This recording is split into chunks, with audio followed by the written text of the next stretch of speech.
for another community-produced program here on Oshkosh Channel 10.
Packer fans, welcome to Packer Talk with Green show this week.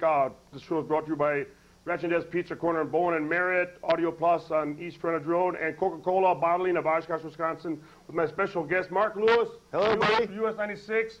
Me and Mark do a Greens trivia show on US 96 on Fridays, and we have a pretty good time with that, too. But, Mark, we'll get into the great win over the Bears in Soldier Field. Not too many cheeseheads, but we still had a lot of cheeseheads down there. We'll look at the topo, Mark, first, then we'll get into the game. Time of possession, we always say time of possession does mean a lot, but not always. You know, you have to do something with your time of possession. It's exactly what the Packers did with the time of possession this past Sunday. Only 29 minutes, they had 31.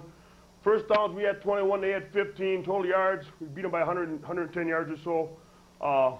Wow, Freeman, Antonio Freeman, a career day, 7 catches, 146 yards. Some of them catches we'll talk about later. I mean, some great catches by him. BB, I'm the only guy that could have caught him. Hey, believe it or not. You know, he's speedy, you know. And then Simmons INT in the first half thing, and they took the ball away from the Bear tight end. A Hail Mary pass with 39 seconds left in the half. We're going to also talk about the hits on Brett Favre after the fact, so to speak, and, you know, with the roughing and stuff.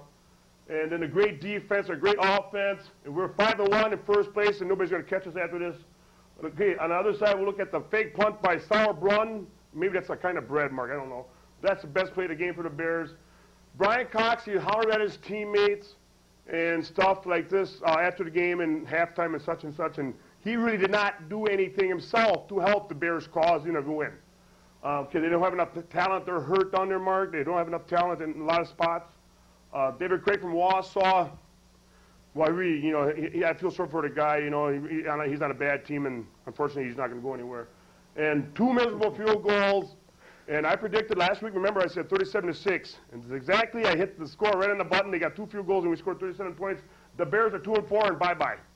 So, Mark, what do you want to talk about first? We'll get the game on the show on the road here. Well, I mean, I was amazed when you did the radio show with us last week that you always do the prediction, and you predicted 37-6. And I laughed at you. Yeah. Got to say, I laughed at you. Wait till you hear this prediction, but we'll talk about that later on. That's coming up a little bit later on? Yeah. No, it was a great game. And you can talk about anything on Topo. You want to talk about Freeman, his great catches, and whatever you want to talk about. Yeah, well, he's really becoming a premier receiver. And, you know, Brooks has always been the go-to guy, but all of a sudden you get a guy like Freeman that can take a lot of pressure off of him, and he made some unbelievable catches this week. Oh, man, I guess he did make some good. The Hail Mary it's a set play. It's not just run down the field and you guys go for it. You know, that was a set play, and it just happened. It doesn't always work out, but maybe 1 out of 10 times it works out. Why not? It worked out this time for us. Heave it and see what happens. Yes, heave it and see what happens. Why not? And that other catch, you know, we laid out for it and grabbed it and landed on a bear and 6. It was a thing of beauty. It was beautiful, just a beautiful. Beauty. And you said that, yes, Antonio Freeman from Virginia Tech is now becoming one of the best receivers in the NFL to go along with Brooks and our tight ends and our wealth of receivers at Green Bay with Derek Mays in the game once in a while. Now he's playing now. Back playing. And How about Don Beebe, huh? Special teams Beebe. Well, if he wouldn't have run into that guy, he'd have made it even a little bit faster. But he ran into one of his own teammates. Yeah. But yeah, that was a good run. Once he got around that corner, there was nobody was going to catch him. You could see when the so-called wedge. Well, why the wedge to the Bears didn't work? Because they held hands. I did see that. See, they held hands. I thought that was. But anyway, so very you can special. see the 6 or 7 Bears were there, and as soon as he got past that, shoo, he was gone, cut back, and he's a fast guy. Oh, him and Travis Derby are two fast, supposedly fast. Oh yeah, on that team. yeah. But No, anyway, he was moving. There was nobody who was going to catch him. yes, and once he got past that thing, so how about Wayne Simmons? Wayne Simmons is having a pretty good year, isn't he? Well, I tell you that the interception that he made was, I mean, it was just the other guy had it and he just took it away from him. Just absolutely took it away from him. Yeah, he's from Clemson. Very good ball player. And speaking of Simmons in our line, we got a pretty good linebacker core, don't we now? They're fast, absolutely. they're quick to the ball, and they move really well back there.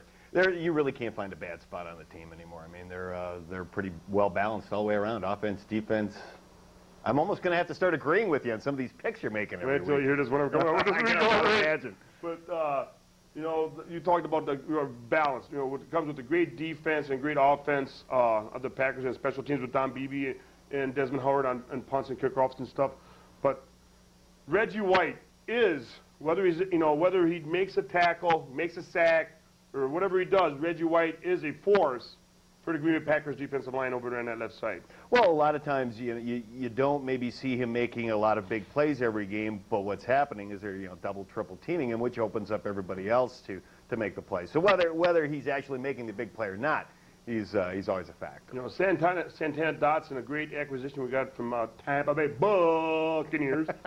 He's not really getting a lot of media play, but he's doing a very, very solid job in there with Big Gilbert Brown. Yeah, oh yeah. And so they really are them two guys on the inside, and Sean Jones on the other side with the 8-foot arms he's got, and Reggie with the club, and Gilbert with the size, and Santana with the quickness. So we got pretty much all phases of the game on the defensive front covered with the front four and the quick linebackers. Yep. No, they're really, like I said before, it's hard to find a weakness. And when you have pressure from the front seven, that what does it mean? What does it mean? What does it do with the ball from the quarterback's hand? They're in trouble. They're in trouble. The ball's everywhere. Ball. Balls flying around, low and high and wide, and very unpredictable where the ball's going to be. And that brings a point about, remember that we haven't been very good at picking up the loose balls. Interceptions have been here in our bellies, and they've been flopping around and hitting the ground, and we haven't been. Hold on, I don't think that anybody's dropped the ball yet in our defensive secondary. No. I mean, they might have, but I mean, when you really look at it, I bet you they have caught about 99% of the balls that are in their area. Well, just look at the numbers. Yes, Look at the numbers. 25 turnovers now, and they only had 16 all of last year, and there's only 6 games in this season. Oh, yeah. The record's 66. I don't know if they'll get that. Certainly on pace. On pace for that. And we have some people on pace now. Brett Favre's on pace for that Marino touchdown thing, 48 touchdowns and a passing of. Well, his yardage mark aren't that much. He doesn't throw that many yards anymore. Just getting the job done. That's all that matters. Small touchdown passes, Spread a it out, touchdown get pass, the an job 8-yard touchdown pass. He gets a few long ones, but that shows the balance of our team. We only had 100 yards running, but that's I guess 100 yards a game. I guess that's a pretty good standard if you get 100 yards running a game. I guess. Again, it's balance. What it does by even getting those 100 yards, it opens up for the passes, and it's hard to defend against him. Brett Favre, I think everybody in the NFL finally realizing that Brett Favre, the quarterback number 4 right there, is the best quarterback in the world. And in the history of the game. Oh, come on. In the history of the game, no, we got Barstar. Oh, okay. Sorry. But anyway, he's really coming into his own, with the side thing he had in the offseason and this and that and the other thing. But he sure is showing the world in NFL he is for real. Yes, indeed. And he's a threat. Do you think he's more of a threat on the rollout or in the pocket? Well, I think if they were showing some statistics last week that I remember that most of his completions came when he was out of the pocket.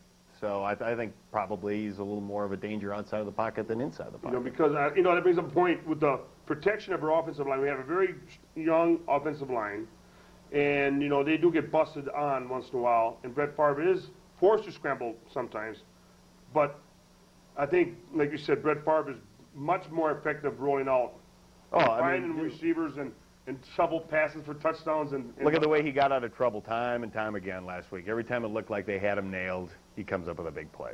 Right. What else we got to talk about? Well, we can talk about, we talked about Freeman, Beebe, special teams, Simmons, great INT, the Hail Mary pass, a great defense, offense. How about Coach Horman? I think he did a good, you know, sometimes we lose games by coaching somewhat, you know, bad coaching mistakes. And so I think, how did he coach us last week?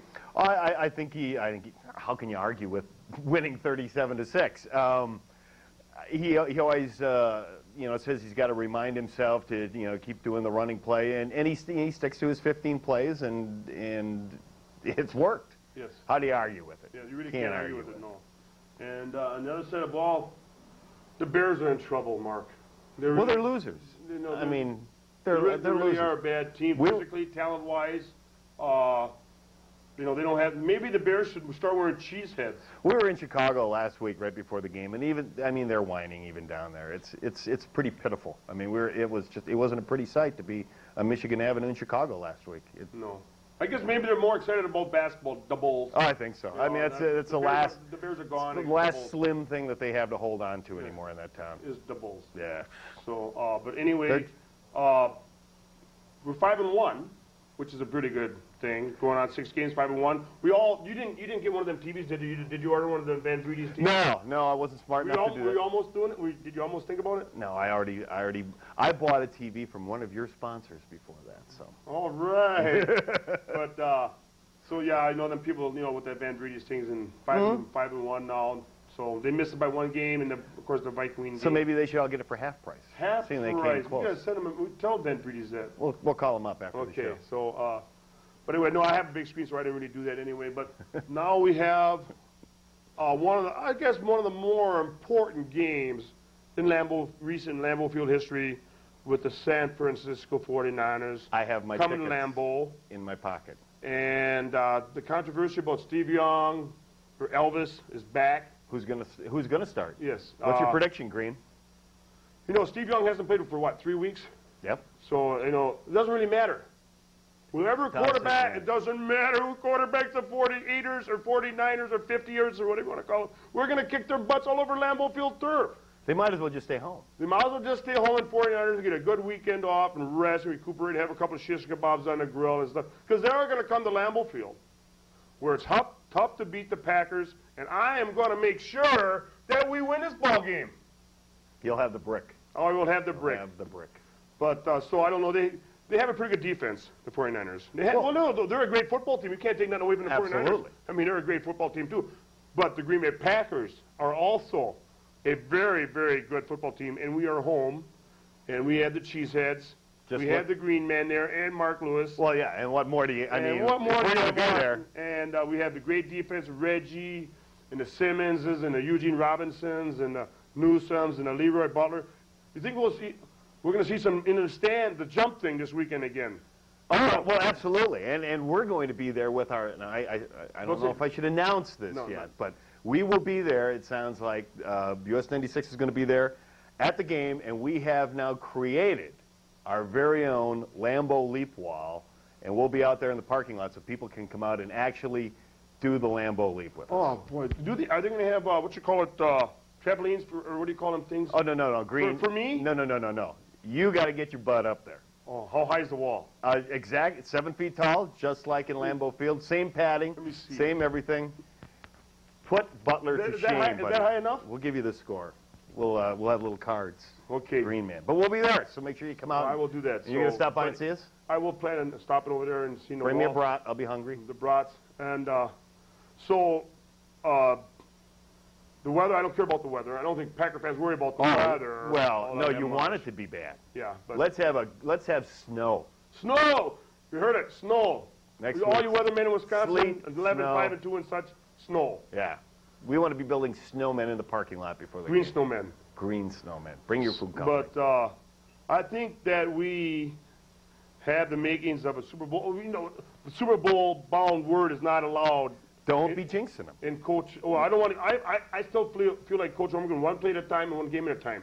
If you do that philosophy, you're going to win with the talent that we have, the leadership on that, we have a lot of leadership on that team, and talent and depth and great coaching and great coaching staff and coordinators and everything else. The Packers are on their way to that place in New Orleans close to. You know, You're doing it again. I'm going to breakfast with the Favre family. Are you really? Yes. What are you going to have? Grits? Grits and jowls. Grits and jowls. Grits and jowls.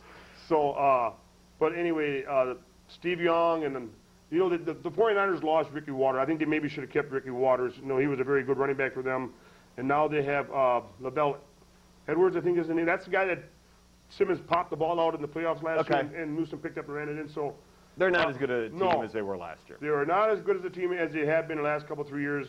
And we have the opportunity now to put a stamp on this division more so, the conference, and get a home field. That's what coach is looking at, home field advantage. Oh, you want to be playing the playoffs in Green Bay. Up here. You want to bring Dallas up here. You want to bring San Francisco back up. You want to bring them all up here. Just bring them up here. When it's nice and cold. Then when it's really snowing. Yeah, it's really snowing. Then you can make your green snowman. Yep. Now, Brett Favre's got 20 interceptions and only 3 No. I mean, 20. I'm sorry, Brett Favre. 20 touchdowns and only 3 INTs. You're talking to me here. I know how many interceptions I've got and how many touchdowns I have. But anyway, so he's out to an MVP year again. I'm feeling good about my season so far. Yeah, his season's doing really well. I really like to have a beer, but other than that. Pass. How was that? Oh, that was, did you like that? Yeah, it's very good. It's all in the wrist. Yeah, it's all in the wrist. All in the wrist. But anyway, so he's 20 touchdowns and 3 INTs. Are off to a great start. MVP thing again. We're running the ball pretty decent, Mark. We're getting about 130 yards a game approximately, which is very good for us. That's about 50 yards above our normal for the last 25 years. It's enough to open it up for them. Yes. That's really all they need. You know, we tight ends now, we have 2 all-pro tight ends. One is Keith Jackson, of course, has been probably 5 Pro Bowls, and Chewy's only got 1 under his belt. I don't see any conflict. I don't see any conflicts in Lambeau. Do you see any conflicts at all? No, and you may not see either one of them go to the Pro Bowl this year because you do have 2 great tight ends, and so neither one of them will probably shine as much as a team with 1 great tight end, but that's great for the team. Yes, there's no I in team. There's no I in team up there. You know, it's really nice, and the coach won't let no I be put in team. I in team. Oh, I got it. That's a good one. I like that one. Oh, boy. Anyway, so tell us about what you tell the fans about the green show on your Okay, US well, 96 yes, we do a radio show every Friday, and US 96, 96.9. Make sure you tune it in. It's Packer Trivia with Green every Friday, and people can call up. Green comes up with these highly researched questions, which are usually wrong, but he comes up with questions, and then people have to call in. If they come up with a question, we have a cornucopia of prizes that we give them, and it happens at 5:15 every Friday afternoon, and it's a lot of fun, so make sure you tune in. Have a good time? You don't dress nearly as well for the radio show as you do for this one. Oh, thank you very much. That's a compliment. I mean, it's like when I was a kid, Channel 11 used to always have the Bozo show on. I always wanted to be on that show, but I think I finally made it. I mean, it's almost like being there. You don't have as big as shoes, though. No, I don't have the biggest shoes. I just got the green ones and the Packer laces. But no, I think you got to start dressing up a little more for the radio show. Okay. Okay. But anyway, I thank you for that. I hope it's going well. I think it is. I think I've been doing it for about 4 years now. Oh, we're having a great time. And it's We're going having a really great well, time. and I think everybody's listening to it. And the US 96 is the best station in the Valley and in the United States and in the world. And anyway, so there's a plug for it. Good job, buddy. Anyway, so Mark, I really, like I started the season, I was saying that I didn't want to come on here too many times with a frown on my face. In a way, I predicted the Packers would be 13-3 after last year, before the draft and everything else, and the injuries and all the acquisitions we got with the Dotsons and the Eugene Robinson. So it looks like we're on pace for that. Oh, you're smiling. You got to be smiling. You know, this it's you haven't used the brick a whole lot. No, I have not used a brick. I don't plan to use it anymore. But that brings a point up about the last 20-some years. We really we had the division of the 72 thing. We had the strike thing year. You know, and then we had the 89 thing. We beat the Bears on that so-called thing, and we beat the Cowboys twice in '89. Right. And now with Coach Roman coming here in '92, and so far every year he's been here, it's been a very winning season. He's improving it, he's stepping up a little bit. Now this year we went to the Cowboys. Last year we missed the Super Bowl by 15 minutes, and we made some acquisitions in the off season. I think we got smarter upstairs. physically better, more physical. We're a more physical football team, Mark. Absolutely, and all the way around. Speaking about that. Yeah, I mean, it's a solid team. Now, here's a question for you. What do you think? There's been a lot of talk about Ron Wolf maybe leaving after the end of the season. Well, then he comes out and says, you don't want to talk about it. He said, he put it down quite fast and emphatically. He says, I don't want to talk about it right now. Do you think it's going to hurt him if he does so? No. No. Okay. I mean, well, I shouldn't say no. That 100% no. Yes, it probably will hurt him a little bit because he brought Coach here, and he's very smart with the personal acquisitions he brought in here. Brett Favre. Oh, what a steal! What a steal in the He brought me. I mean, when he called me up on the phone, I said, "Ron, I want to play for you." You got less body fat than last year. Oh yeah, I'm trimmed down. Can't you tell? He's only about 6.5% now. Brett Favre was about 18% or 16, 18% body fat last year. He's looking good. And this year's about 6.5, 7% body fat. Well, you see, he can get out there and he can move. He's smarter. He can run. He's got the strong stomach. In fact, on one of those shows, the Packer shows on Monday night, we're talking about, boy, you better be ready to catch that ball when he throws it. Oh yeah, it's a rope. It's a rope, and he's such a fine touch in that ball. But yet, absolutely, he can turn around like on that one. I think it was to Jackson, the one touchdown. I mean, yeah, he can whip it, but then he can turn around and he can. On on-screen passes, he's got a very nice touch and stuff, and they haven't been fumbling the ball. They haven't been turning over, which is a very big part of their game, not turning the ball. Any team, you cannot have turnovers and stupid mistakes. And Packers have been pretty much mistake-free, fumbleitis-free, and INT-free. So they really have been. I mean, really, they have. I don't know how many fumbles if they haven't had many. No, they haven't had many. I think you can count them on one hand. Yeah. Maybe 4. Okay. Something like that. So they really have a good football team, and it's fun to watch. And somebody was saying the other day, are we getting too set in our ways to expect the Packers to go out and beat everybody every week? Like, I think our margin of victory, Mark, is what?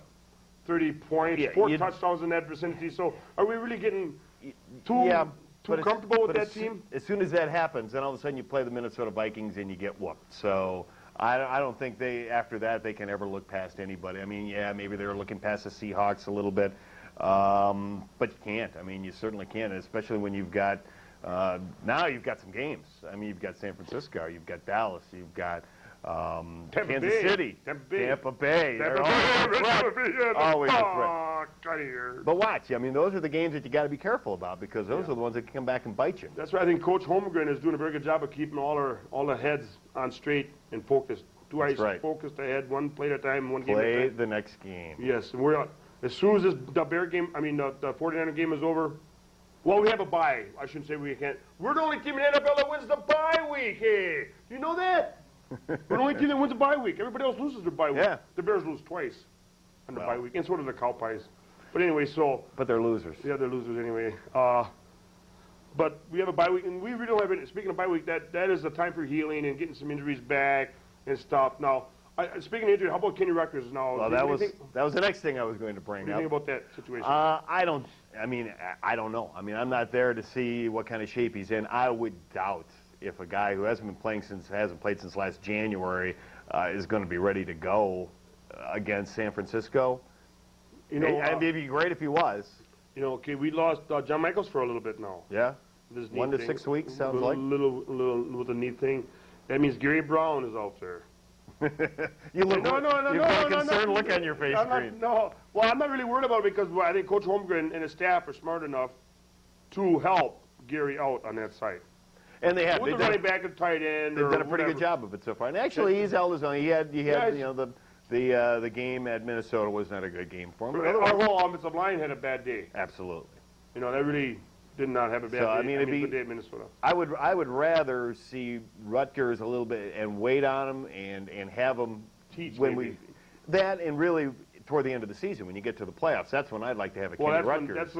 That's when you start getting a little bit tired and you start getting a little aches and pains. It's a long season in the NFL and you really hit hard. You get hit pretty good. You get hit pretty good in the NFL and you get some aches and pains as the 16-game season rolls down and you need depth and everybody healthy. Yeah. And giving everybody. Speaking of giving people breaks, like Reggie White now can sit on the bench a little bit. Mm-hmm. It's nice to have the big lead, so Reggie can sit on the bench a little bit. He's an old guy. Yeah, he's an old. I didn't say Reggie's an old guy because he needs the oxygen after that 2-yard run. I'm Brett Favre. I can say that. I mean, you can say that. But so Reggie White and some of these guys can take spells now, take a few minutes off. It's on the bench. It's really nice, isn't it? Reggie doesn't have to be in there 60 minutes and play. And Santana Dotson don't have to be in there. And nobody has to be in there at any length that they can always take a 5 now. There's a lot of depth there, and just about anyone can step up and play. And I mean, they've showed that even on the the left side of the offensive line. Right.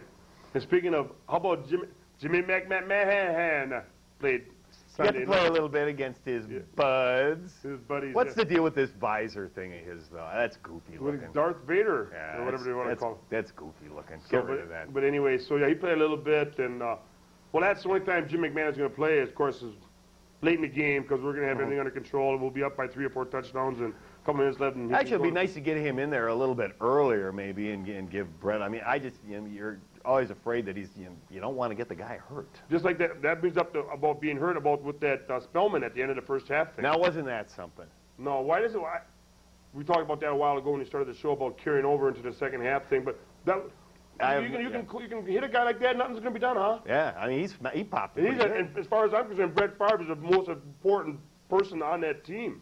And I would say that's probably a pretty fair statement. And Coach Holmgren has the right, and Ron Wolf and his teammates had the right to pee and moan about what was that all about, and have something done about it. I mean, you just can't do that.